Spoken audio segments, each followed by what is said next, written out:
जय बृहस्पति देव, जय गुरुदेव। नमस्कार मेरे प्यारे भक्तों। आज गुरुवार है, ज्ञान, बुद्धि और धन का दिन। तो चलिए आज सुनते हैं बृहस्पतिवार व्रत की प्यारी सी कथा। मन को शांत करो, गुरु का ध्यान लगाओ और शुरू करते हैं बृहस्पतिवार की कथा। इस दिन बृहस्पति देव महादेव जी की पूजा होती है। दिन में एक समय ही भोजन करें, पीले वस्त्र धारण करें, पीले पुष्पों को धारण करें।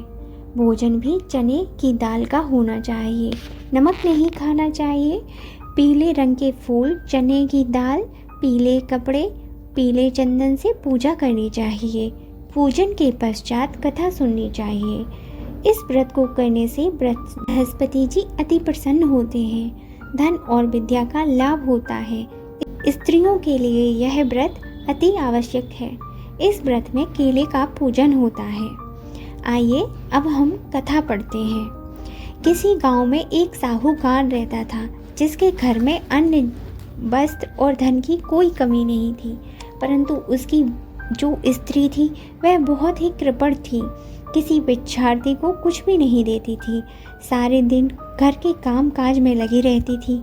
एक दिन साधु महात्मा बृहस्पति के दिन उसके द्वार पर आए और भिक्षा की याचना की। स्त्री ने उस समय घर के आंगन को लीप रही थी। इस कारण साधु महाराज से वह कहने लगी कि हे महाराज, इस समय मैं घर को लीप रही हूँ, आपको मैं कुछ भी नहीं दे सकती, फिर किसी अवकाश के समय आना।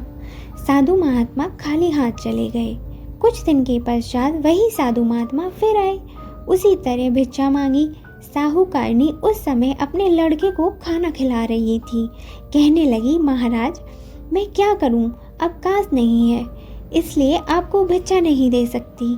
तीसरी बार महात्मा आए तो उसने उसी प्रकार टालना चाहा, किंतु महात्मा कहने लगे कि यदि तुमको बिल्कुल ही अवकाश हो जाए तो तुम मुझे भिक्षा दोगी।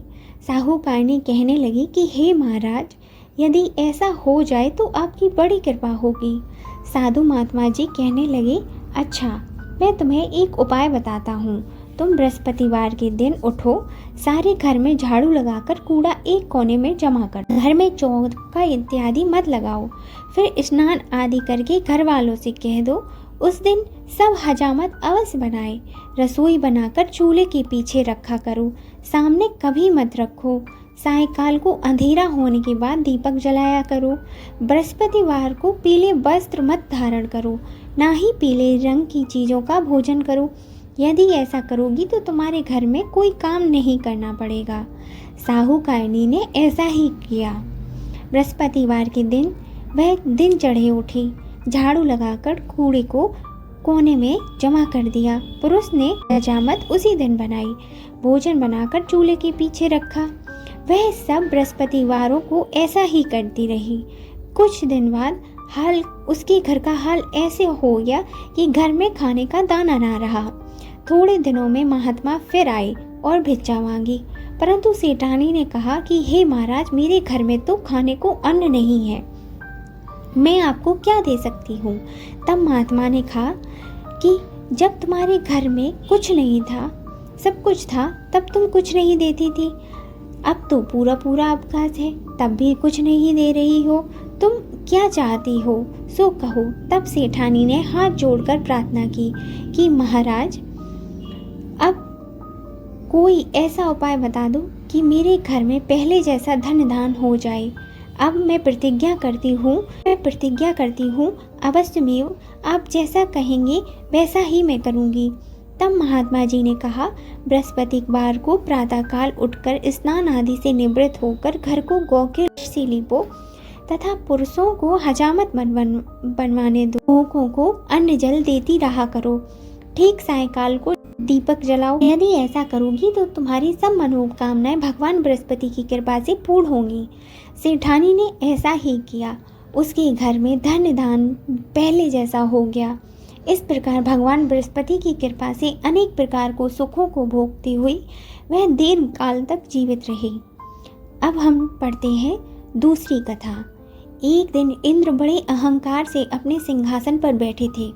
बहुत से देवता, ऋषि, गंधर्व, किन्नर आदि सभी सभा में उपस्थित थे। उस समय बृहस्पति जी वहां आए और सबने उनका सम्मान करने के लिए सभी खड़े हो गए, परंतु इंद्र गर्व के मारे खड़ा न हुआ। यद्यपि यह सदैव उनका आदर किया करता था। बृहस्पति जी अपना अनादर समझते हुए वहां से उठकर चले गए। तब इंद्र को बड़ा शोक हुआ कि देखो, मैंने गुरुदेव जी का अनादर कर दिया, मुझसे बड़ी भारी भूल हो गई। गुरु के आशीर्वाद से ही मुझे यह सब वैभव मिला है, उनके क्रोध से ही यह सब कुछ नष्ट हो जाएगा, इसलिए मुझे उनके पास जाकर क्षमा मांगनी चाहिए, जिससे उनका क्रोध शांत हो जाए और मेरा कल्याण होवे। ऐसा विचार करके इंद्र उनके स्थान पर गए, पर बृहस्पति जी ने अपने योग बल से यह पहले ही जान लिया कि इंद्र क्षमा मांगने के लिए यहाँ आ रहा है। तब क्रोधवश उनसे भेंट उचित ना समझकर वो अंतर ध्यान हो गए। इस पर इंद्र ने बृहस्पति जी को घर पर न देखा, तब निराश होकर वो लौट आए। जब दैत्यों के राजा विश्वकर्मा को यह समाचार विदित हुआ तो उसने अपने गुरु शुक्राचार्य जी की आज्ञा से इंद्रपुरी को चारों तरफ से घेर लिया। गुरु की कृपा न होने के कारण देवता हार व मार खाने लगे। तब उन्होंने ब्रह्मा जी को विनय पूर्वक यह वृत्तांत सुनाया और कहा कि महाराज, दैत्यों से किसी प्रकार हमें बचाइए। तब ब्रह्मा जी कहने लगे कि तुमने बड़ा अपराध किया है, जो गुरुदेव को क्रोधित कर दिया। अब तुम्हारा कल्याण इसी में हो सकता है कि तुम त्वष्टा ब्राह्मण के पुत्र विश्वरूपा, जो कि बड़ा तपस्वी और ज्ञानी है, उसे अपना पुरोहित बना लो, वह तुम्हारा कल्याण करेगा। यह वचन सुनते ही इंद्र त्वष्टा के पास गए और बड़े विनीत भाव से त्वष्टा से कहने लगे कि आप हमारे पुरोहित बनने की कृपा करें, जिससे हमारा कल्याण हो। तब त्वष्टा ने उत्तर दिया कि पुरोहित बनने से तपोबल घट जाता है, परंतु तुमने बहुत विनती की है, इसलिए मेरा पुत्र विश्वरूपा पुरोहित बनकर तुम्हारी रक्षा करेगा। विश्वरूपा ने पिता की आज्ञा से पुरोहित बनने के लिए ऐसा यत्न किया कि हरि इच्छा से इंद्र विश्ववर्मा को जीतकर अपना इंद्रासन पर स्थित हुए। विश्वरूपा के 3 मुख थे। एक से वे सोमपल्ली लता का रस पीते थे, दूसरे मुख से वह मदिरा पीते थे और तीसरे मुख से अन्न आदि भोजन करते थे। इंद्र ने कुछ दिनों उपरांत कहा कि मैं आपकी कृपा से एक यज्ञ करना चाहता हूँ। तब विश्वरूपा की आज्ञा अनुसार यज्ञ प्रारंभ हुआ। तब एक दैत्य ने विश्वरूपा से कहा, तुम्हारी माता दैत्य की कन्या थी, इस कारण हमारे कल्याण के निमित्त एक आहुति दैत्य के नाम पर भी दे दिया करो तो अति उत्तम बात है। विश्वरूपा को उस दैत्य का कहा मानकर आहुति देते समय दैत्यों का नाम भी वो धीरे से लेने लगा। इस कारण यज्ञ करने से देवताओं का तेज नहीं बढ़ा। इंद्र ने यह वरदान जानते ही क्रोधित होकर विश्वरूपा के 3 सर काट डाले। मदपान करने से भंवरा, सोमपल्ली पीने से कबूतर और अन्न खाने वाले से मुख से तीतर बन गया। विश्वरूपा के मरते ही इंद्र का स्वरूप ब्रह्म हत्या के प्रभाव से बदल गया। के 1 वर्ष तक पश्चाताप करने पर भी जब ब्रह्म हत्या का वह पाप ना छूटा तो सब देवताओं की प्रार्थना करने पर ब्रह्मा जी बृहस्पति सहित वहां आए। उस ब्रह्मा हत्या के 4 भाग किए गए, जिनमें से 1 भाग पृथ्वी को दिया गया। इसी कारण वह कहीं कहीं धरती ऊंची नीची और बीज बोने के लायक भी नहीं होती। साथ ही ब्रह्मा जी ने यह वरदान दिया कि जहाँ पृथ्वी में गड्ढा होगा, कुछ समय पाकर वह स्वयं भर जाएगा। दूसरा उन्होंने वृक्षों को दिया, जिससे उनमें गोंद बनकर बहता रहता है। इसी कारण गूगल के अतिरिक्त सभी गोंदें अशुद्ध मानी जाती हैं। वृक्षों को यह वरदान दिया कि ऊपर से सूख जाने पर वह जड़ फिर से फूट जाती है। तीसरा भाग उन्होंने स्त्री को दिया। इसी कारण स्त्रियां हर महीने रजस्वला होकर पहले दिन चंडालिनी, दूसरे दिन ब्रह्मघातिनी और तीसरे दिन धोबिन के समान रहकर चौथे दिन शुद्ध होती हैं। और साथ ही उन्हें संतान प्राप्ति का वरदान दिया।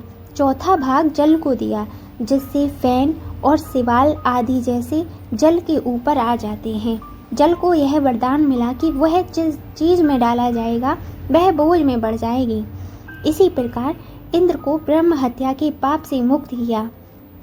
जो मनुष्य इस कथा को पढ़ता है और सुनता है उसके सब पाप बृहस्पति महाराज जी की कृपा से नष्ट हो जाते हैं। बोलो जय बृहस्पति देव की। अब हम श्री बृहस्पति देव जी की आरती करते हैं।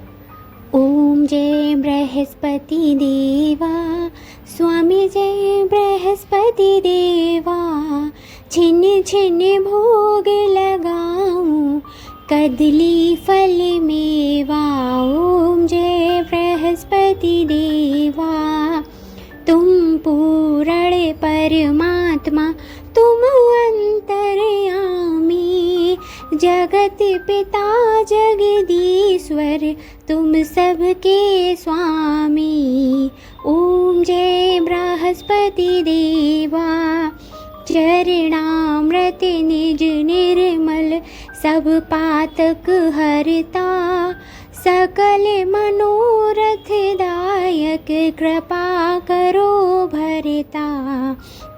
ओम जय बृहस्पति देवा, तन मन धन अर्पण कर, जो जन शरण पड़े, प्रभु प्रकट तब हो कर, आकर द्वारे खड़े।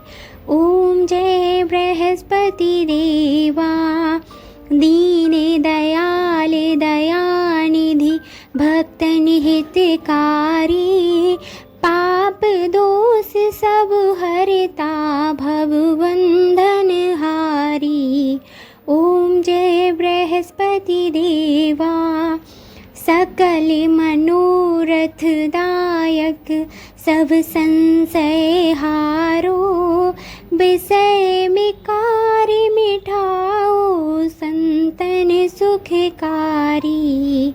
ओम जय बृहस्पति देवा, जो कोई आरती तेरी प्रेम सहित गावे, जेठानंद आनंद कर, सो निश्चय पावे। ओम जय बृहस्पति देवा, स्वामी जय बृहस्पति देवा। प्रेम से बोलिए जय बृहस्पति देव की।